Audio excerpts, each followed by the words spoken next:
Olá a todos, aqui é o professor Ronaldo Bastos e hoje eu quero falar para vocês ou com vocês sobre o vazamento que o grupo Anonymous Brasil fez em relação a documentos pessoais, dados pessoais do Jair Bolsonaro, de todos os seus filhos, o Carlos, o Eduardo e o Flávio Bolsonaro, de políticos profissionais ligados ao bolsonarismo, de pessoas que trabalham para o bolsonarismo e de empresários que, em tese, estariam ajudando o bolsonarismo. Minha posição nesse vídeo é sempre clara, independentemente de quem é a vítima ou o autor. É uma posição favorável ao Estado de Direito. Então, a ação do Anonymous Brasil ou do seu grupo internacional, o Anonymous, é contrária ao Estado de Direito, porque desrespeita uma série de balizas previstas pelo Estado de Direito, desrespeita uma série de direitos fundamentais. E não importa que os bolsonaristas também desrespeitem esses direitos fundamentais, como eu vou argumentar mais para frente do vídeo, mas a defesa tem que ser do Estado de Direito e não pensando quem são os adversários, quem são os inimigos, para aí saber se vou ou não defender o Estado de Direito. A defesa tem que ser de princípio e não de política, né? Então é isso que eu vou comentar no vídeo de hoje. Se você gosta do conteúdo que eu produzo aqui, eu peço que você se inscreva no canal, dê um like, dê um dislike, comente o que você acha aqui embaixo. Isso tudo ajuda a eu continuar aqui falando com vocês diariamente como eu estou fazendo. O que é que aconteceu? Existe um grupo de hackers, um grupo internacional chamado Anonymous, em que eles se especializaram em vazar informações, dados que são sigilosos. Já vazaram dados de Donald Trump, já vazaram dados da monarquia inglesa, já vazaram dados comprometedores do Vaticano. E agora eles vazaram dados do presidente Jair Bolsonaro, do bolsonarismo, né? Do presidente, dos filhos do presidente, de políticos ligados ao bolsonarismo, de empresários, de pessoas privadas que ajudam o bolsonarismo. Então eles expuseram, em tese, os telefones dessas pessoas, endereço de e-mail, endereços físicos, declaração de bens, imóveis ligados à família de Bolsonaro, e outros dados relativos aos empresários. E o que é que temos que analisar nesse caso, né? O Estado de Direito, ele prevê uma série de regras de convívio social. E o Estado de Direito, ele se forma quando ele substitui o chamado Estado absolutista, né? Em que não existiam determinadas regras que nós hoje consideramos básicas de proteção do indivíduo. O que é que acontece? O Estado é muito forte, o Estado é muito grande e o indivíduo em relação ao Estado, a maioria dos indivíduos em relação ao Estado, tem uma força muito pequena. Então, surgiu lá pelo século XVII e XVIII uma doutrina chamada constitucionalista, doutrina constitucionalista, que previa, a partir dos ensinamentos de filósofos contratualistas, filósofos do direito natural, previa uma série de direitos que seriam os direitos básicos de proteção do indivíduo, uma esfera que o Estado não pode adentrar. E se o Estado não pode adentrar, os outros indivíduos não podem adentrar também sem a permissão dos titulares desses direitos, que nós chamamos de direitos individuais. À época eram chamadas de direitos naturais, hoje a gente chama de direitos fundamentais individuais. Um desses direitos é a proteção do sigilo e a proteção à intimidade. Então, nós não podemos.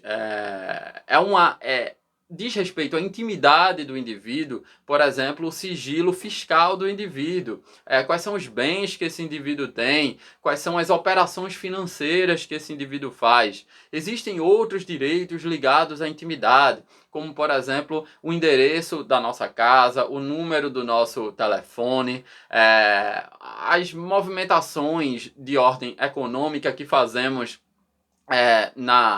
ainda que num ambiente público. Todos esses direitos são direitos que o Estado só pode invadir excepcionalmente. E outros atores particulares também só podem invadir excepcionalmente. Os anônimos, eles fazem justamente uma violação desses direitos individuais, logo, violação das regras do Estado de Direito, para expor certas pessoas com uma intenção política, né? Com uma intenção de denegrir a imagem dessas pessoas, prejudicar politicamente essas pessoas. Então, todos aqueles que se consideram democratas e se consideram defensores das regras do jogo e do Estado de Direito devem ser contrários à ação dos anônimos. Nós não podemos analisar as ações políticas, as ações jurídicas, de acordo com quem é vítima ou quem é o autor. Se o autor ou vítima são nossos amigos, aí a gente considera que o Estado de Direito tem que sempre prevalecer, as regras têm que sempre prevalecer. Mas se o autor ou vítima for o nosso inimigo, for o nosso adversário, a gente pode considerar que as violações do Estado de Direito podem acontecer, já que a gente quer pegar o nosso inimigo. Isso é uma doutrina muito perigosa, isso é uma doutrina que surgiu no nazismo e se chama direito penal do inimigo, né? Em que, quando temos um violador das normas, como por exemplo um acusado de determinado crime, ele perde todas as garantias fundamentais porque ele passa a ser um inimigo do Estado. Isso é muito perigoso e, como vocês sabem da história do nazismo, não levou a um lugar muito bom. Então é preciso ter uma conduta de princípio, ou seja, defender as regras independentemente de quem esteja lá na ponta, quem seja o autor ou vítima. Então é por isso que é muito equivocado quando você defende, por exemplo, que o STF fez bem quando lá no governo Dilma ele impediu que Lula fosse nomeado ministro de Dilma, ministro da Casa Civil, porque essa nomeação ofenderia o princípio da impessoalidade.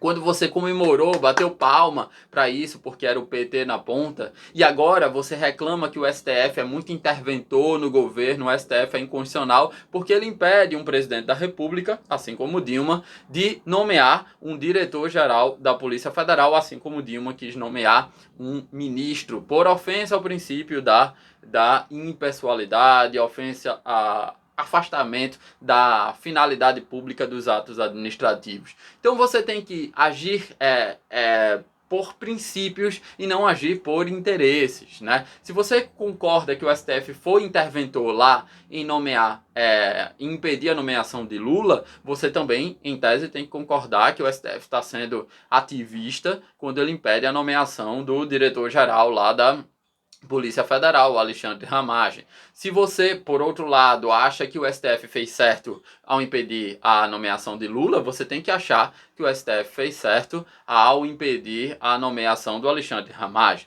Então, isso é pensar por princípio e não pensar de acordo se quem está na ponta é seu inimigo ou o seu amigo. Então, o recado final é que, os anônimos estão totalmente incorretos, são ofensivos ao Estado de Direito, porque independentemente de quem sejam as pessoas lá na ponta, os anônimos têm que respeitar o direito à intimidade dessas pessoas. E o direito à intimidade só pode ser violado de forma excepcional e mediante as regras do próprio Estado de Direito, ou seja, as regras, uma decisão oriunda de um juiz de direito. Por outro lado, se você está muito indignado com a ação dos anônimos, que é violador do Estado de Direito, mas você vai para a rua pedir a morte de ministro do STF, a queda de ministro do STF, fechar o Supremo Tribunal Federal, fechar o Congresso, ou seja, você também está violando as regras do Estado de Direito, você não está combatendo X ou Y, você está pedindo para fechar as instituições, para reforçar um governo que é cada vez mais autoritário, um presidente que acha que porque foi eleito pode fazer o que quiser e não vai ter controle das outras instituições. Então ofende o Estado de Direito os anônimos e ofende o Estado de Direito quem vai para a rua pedindo intervenção militar, fechamento de Congresso, fechamento do STF. Então, defesa do Estado de Direito é uma defesa por princípios e não por interesses. É essa a mensagem de hoje. Até amanhã. Um abraço.